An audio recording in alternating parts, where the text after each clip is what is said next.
আপনি কি চুরি করতেছেন? চুরি করতেছেন? অবৈধ কিছু করতেছেন না? আমার ক্যামেরা দেখে চলে গেলেন কেন? কথা বলতে গেছি, আপনার ক্যামেরা তো আমি দেখি নাই। না, মাহে রমজান উপলক্ষে দেখুন আজকে আমরা এই বাইটি থেকে জানতে চাইবো তরমুজের বর্তমান দাম কেমন। এই তরমুজটার দাম কেমন? একদম দাদা 150 টাকা। একটু আগে বললেন 200 টাকা, এখন ক্যামেরা দেখে বলতেছেন 150 টাকা, কারণ কি? 150 250 মানে এটা 150 টাকা। এটা কি আপনি এই ঠিয়া বিক্রি করছেন না কেজি? পিস হিসাবে এক পিস 150 টাকা। আচ্ছা, যদি সবচেয়ে বড়টা হলো কোনটা এখানে দেখি? এটা 250 টাকা। একদম দরদাম করার কোনো সুযোগ নেই। আচ্ছা, বিক্রি হচ্ছে আপনার? বিক্রি হচ্ছে স্যার, কালকে হচ্ছে। আর আছে অল্প। এত দাম হওয়ার কারণ কি? ওই আড়তে মাল কমাইলে আর দিতাম। মানে আড়তে মাল কম। আর এখন কি প্রকৃতপক্ষে তরমুজের সিজন? তো নতুন স্যার, নতুন বাজারে আসে নাই এখন। দাদা 250 টাকা একদম, 150 টাকা একদম। এটাও 250 টাকা বলতেছে ভাইজান? একদম একদম। হ্যাঁ একদম। মূল্য বলে দাম একদম। কি মনে হচ্ছে ভাইজান, নাকি দাম বেশি বলতেছে না কম? দাম তো বেশি বলতেছে। বড় মিষ্টি গ্যারান্টি। কেমন হওয়া উচিত ছিল? এখন দেশের পরিস্থিতি অনুযায়ী তো আসলে এগুলো 100 টাকার নিচে দাম হওয়া উচিত ছিল জনসাধারণের অবস্থা অনুযায়ী। আচ্ছা, উনি বলতেছে উৎপাদন নাই এই কারণে। উৎপাদন আসলে এইখানে রমজান উপলক্ষে অবশ্যই একটা সিন্ডিকেট কাজ করে আমাদের দেশের ভিতরে। এটা অলওয়েজ কাজ করে আসতেছে। এদিকেও নাকি দেখেন, সিন্ডিকেটের কারণে এমনটা হচ্ছে। আচ্ছা, আপনি কত পিস আনছিলেন? স্যার আমি 50 পিস আনছিলাম। 50 পিস আজকে আনছিলেন? না, কালকে আনছিলাম, আজকে আনবো। কালকে বেচা কিনে শেষ। কালকে আনছিলেন, তাহলে আর আছে 1 2 3 4 5 6 7 8 9 10 11 12। দাম বাড়তি কারণে 50 পিস আনছি। তো ভালোই তো বিক্রি করছেন। ভালো বিস্কুট আজকে তো আর দাম বাড়তে আরো অনেক, আজকে আবার বাড়ি গেছে। আজকে আরো আনলেন না কেন? আজকে দাম বাড়ি গেছে, এই জন্য আনেন না। আনিল কাস্টমার। বড়ই কত করে? বড়ই 60 টাকা, বড় করা মিষ্টি। বড়ই 60 টাকা কেজি। কেজি 60 টাকা পাছিলেন, খাইলেন ধরে মাছিলেন। এই বড়ই দেন এখানে 60 টাকা কেজি। বড়ইটা কোন জায়গা? বড়ইটা ভাই কোন জায়গা তো ভাই তো যাচ্ছি না, উত্তরবঙ্গ। উত্তরবঙ্গ। আচ্ছা, না বিক্রি হতো না? হ্যাঁ বিক্রি হয় স্যার, ওগুলো প্রচুর মিষ্টি। আচ্ছা আচ্ছা আচ্ছা, দর্শক আপনারা কি মনে করেন? আপনারা মন্তব্য জানাবেন। তরমুজের দাম কি চট্টগ্রামে আপনার কাছে বেশি মনে হয়েছে নাকি স্থিতিশীল আছে, সেটা আমাদেরকে জানাবেন। 60 টাকা একটা 60 টাকা নাকি দুইটা 60 টাকা? একটা 60 টাকা। এগুলো কোথাকার আনারস? রাঙামাটির। একটু বেশি মনে হচ্ছে না ভাই? আনারসের দাম বেশি মনে হচ্ছে না? একটু বেশি। আচ্ছা, নিলে কি কম রাখবেন? আর আপনি যেটা কেটে বিক্রি করতেছেন ওইটা? এটা 40 টাকা। আচ্ছা, আর এটা কত কথা বলছে? এটা 60 টাকা বলতেছে দাদা। কি মনে হয় আপনার কাছে, বেশি মনে হলো না কম? দামটা একটু বেশি মনে হচ্ছে। হ্যাঁ, 60 টাকা হলে দুইটা 100 টাকা আর কি, 120 টাকা আর কি। হ্যাঁ, দুটি 100 টাকা হলে ঠিক আছে। দুইটা কি 100 টাকা রাখা যায়? একদম। আচ্ছা, ঠিক আছে ঠিক আছে, ওকে, ধন্যবাদ। আদা কোন দেশের? হ্যাঁ, আমাদের দেশীয়। বাংলাদেশি। কত করে কেজি? 100 টাকা। 100 টাকা কেজি? রসুন 100 টাকা। হ্যাঁ হ্যাঁ, ওটা ইয়ে হইতেছে। কম কত রাখবেন? কম হবে না। 100 টাকা একদম। আর এটা কোন দেশি রসুন? রসুন আমার দেশীয় রসুন। দেশি রসুন কত করে? 100 টাকা। রসুনও 100 টাকা। এগুলো আপনার বাজারে কত? হ্যাঁ, বাজারে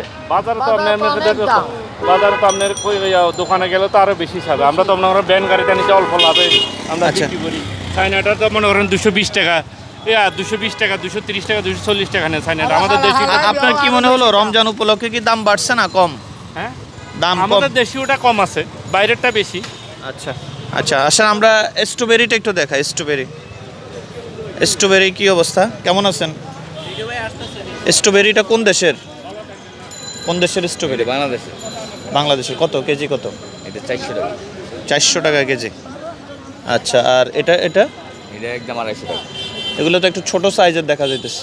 250 টাকা যে? এগুলো কি দাম করা যায় না? এটাই না, এটা কেমন বিক্রি কেমন হচ্ছে স্ট্রবেরি? ভালো হয়েছে। এই স্ট্রবেরিটা আপনার প্যাকেট থেকে খোলার পরে বাজার থেকে আনার পরে কতদিন এভাবে থাকে? একদিনই। একদিনে? একদিনের পর থেকে এগুলো পচন ধরে যায়? হ্যাঁ। কালকে বিক্রি করছিলেন? না, করছিলাম। কালকে কিরকম বিক্রি হয়েছে, কত কেজি আনুমানিক? 20 কেজি। 20 কেজির মতো। আচ্ছা আচ্ছা, ঠিক আছে, ধন্যবাদ আপনাকে। এটা কত বলছিলেন জানি কেজি? 400 টাকা। 400। আর এটা কত বলছিলেন? 250 টাকা। 250 টাকা। আচ্ছা আসেন আমরা ফ্রুটের, এই ফ্রুটওয়ালা মানে ক্যামেরা দেখে চলে গেছে, ক্যামেরা অফ করেন। ও যতক্ষণ আসবেন ততক্ষণ আমি দাঁড়াই। আপনি কি চুরি করতেছেন? চুরি করতেছেন?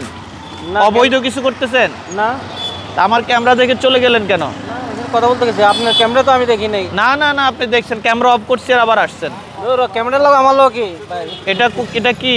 এটা কমলা। কোন দেশের? এটা চায়না কমলা। চায়না কমলা। কত কেজি? এটা কেজি নিলে 320 টাকা।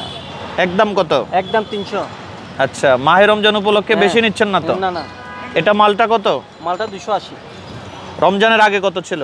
রমজান আগে 250 ছিল। 250 ছিল, আর রমজানে আসছে 280। তো এটা কই কম হলো কই? দাম বাড়তিতে। আগে তো রমজানের আগে ছিল কার্টন 3000-3200, এখন হয়েছে 3600। আচ্ছা, এই আঙ্কুর কোথাকার? এই আঙ্কুর কত কেজি? এটা হচ্ছে 400। এটা 400 টাকা কেজি। আর এটা কত কেজি? এটা 320। 320 টাকা। কমলা ডজন কত? কমলা ডজন না কেজি? কেজি। হ্যাঁ। কেজি কত? কেজি 260। 260। একদম আছে না, এগুলো কম রাখবেন না? আর আপেল? আপেল 250। 250। আচ্ছা, কি মনে হয় আপনার রমজানে কি ফল ফ্রুটের দাম বাড়ছে না কমছে? বাড়ছে, কই কমছে কই? কমলে তো আমরা যেমন 250 না বললেন? ছিল আগে 4800, এখন হয়েছে 5800। ওরে মা, 700 টাকা বাড়ছে। আর এখন সারা পৃথিবীতে মাহে রমজানে সবকিছুর দাম কমায় দেয়, আর আমার দেশে এটা বাড়ায় দেয়। আসলে অবশ্য এটা পুরান কথা, আমার বলার কিছু নাই। আমি এই ভাইটাকে একটু জিজ্ঞেস করব যে আসলে আমাদের দেশে অবস্থাটা কেমন হয়। এই ভাইটাই বেশি। ভাইজান কেমন আছেন? আছি আলহামদুলিল্লাহ, আপনি কেমন আছেন? আমাদের একটা মুসলিম দেশ। জি অবশ্যই। এ দেশে প্রায় 92% মানুষ মুসলমান। তো মুসলমান এই দেশে আপনার এভাবে দ্রব্যমূল্যের দাম বেড়ে যাওয়ার কারণ কি রমজান মাসে? রমজানের দ্রব্যমূল্য সারা পৃথিবীতে আমরা জানি যে বিশেষ করে মুসলিম কান্ট্রিতে সব জায়গায় রমজানের প্রতিযোগিতা করে দাম কমানোর জন্য, কিন্তু আমাদের দেশের মুনাফাখোরি ব্যবসায়ীরা যারা আছে তারা এই রমজানকে পুঁজি করে তারা ব্যবসা করে দেয়। সারা বছরের ব্যবসা শুধু এই এক মাসে করবে তারা, এই জন্যই তারা দাম বাড়িয়ে দেয়। রমজানটাকে মানে তার একটা মৌসুম মনে করে, হ্যাঁ টাকা কামানোর। হ্যাঁ হ্যাঁ, তা তারা ভাই যেটা বললেন শুনলেন, 250 বেচছে রমজানের আগে, আর এখন 280 টাকা। তাহলে আর কি এমন জাদুতে এই দামটা বাড়লো? এটাতে ইম্পোর্ট করছে তো নিশ্চয়ই, এটা আগে এলসি হয়েছে আগে, তাহলে এটা কেন দাম বাড়লো এই রমজানে এসে? এই প্রশ্নটা তো আমার বা সরকারের কাছে, কেন দাম, বা ব্যবসায়ীর কাছে, ওনারা কি কারণে এই দামটা বাড়াইলো? আচ্ছা, সাধারণ মানুষ 4800 টাকা আপনি কি পুরো ক্যারেট, আর এখন 5700 টাকা। চিন্তা করেন তাহলে কি অবস্থা। তাহলে বলেন এটা আমরা কার কাছে কার কাছে এই কথাগুলো বলবো?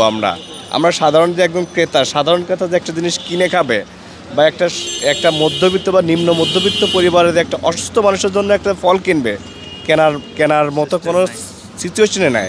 এটা প্রত্যেকের আওতার বাইরে চলে গেছে।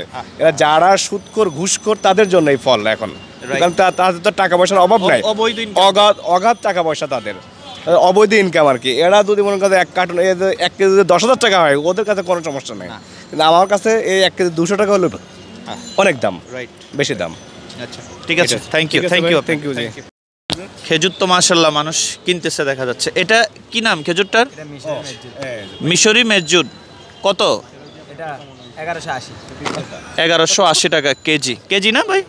এই যে দেখেন মাহে রমজানের। আচ্ছা, ইয়ে আছে না, ওই যে আজোয়া খেজুর আছে নাকি? কোনটা আজোয়াটা? এইটা না? আজোয়া খেজুর কত? 1100 টাকা। আচ্ছা, দেখেছেন খেজুরের দাম এখানে সর্বনিম্ন কত টাকার আছে ভাই? হ্যাঁ, 300। এটা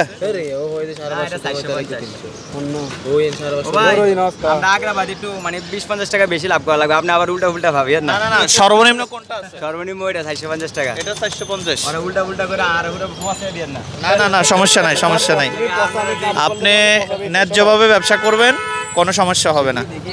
রমজানের সুযোগ নিয়ে আবার আপনি জনগণকে ঠকাবেন না, কেমন? মানুষ কিনে মানুষের জানে খেজুরের দাম যে বাড়তি। আপনি জনগণকে ঠকালে আপনি সারা জীবন রাস্তায় থাকতে হবে। না, ঠিক আছে, আপনি উপরে উঠতে পারবেন না। অল্প লাভ করবেন, মাহে রমজান উপলক্ষে মানুষকে দিয়ে দিবেন, কোনো ধরনের 2 নাম্বারই করবেন না, কেমন? ঠিক আছে। খেজুর দেখছেন দর্শক মণ্ডলী, মোটামুটি মাহে রমজান উপলক্ষে মানুষ কিন্তু খেজুর নিচ্ছে। আলহামদুলিল্লাহ। এসব বেশিরভাগ খেজুরগুলো আরব গালফ থেকে আসে, মিশর থেকে, দুবাই থেকে, বাহরাইন থেকে, এই সমস্ত দেশ থেকে আসে। জি, ঠিক আছে, ধন্যবাদ। আমরা আরেক জায়গায়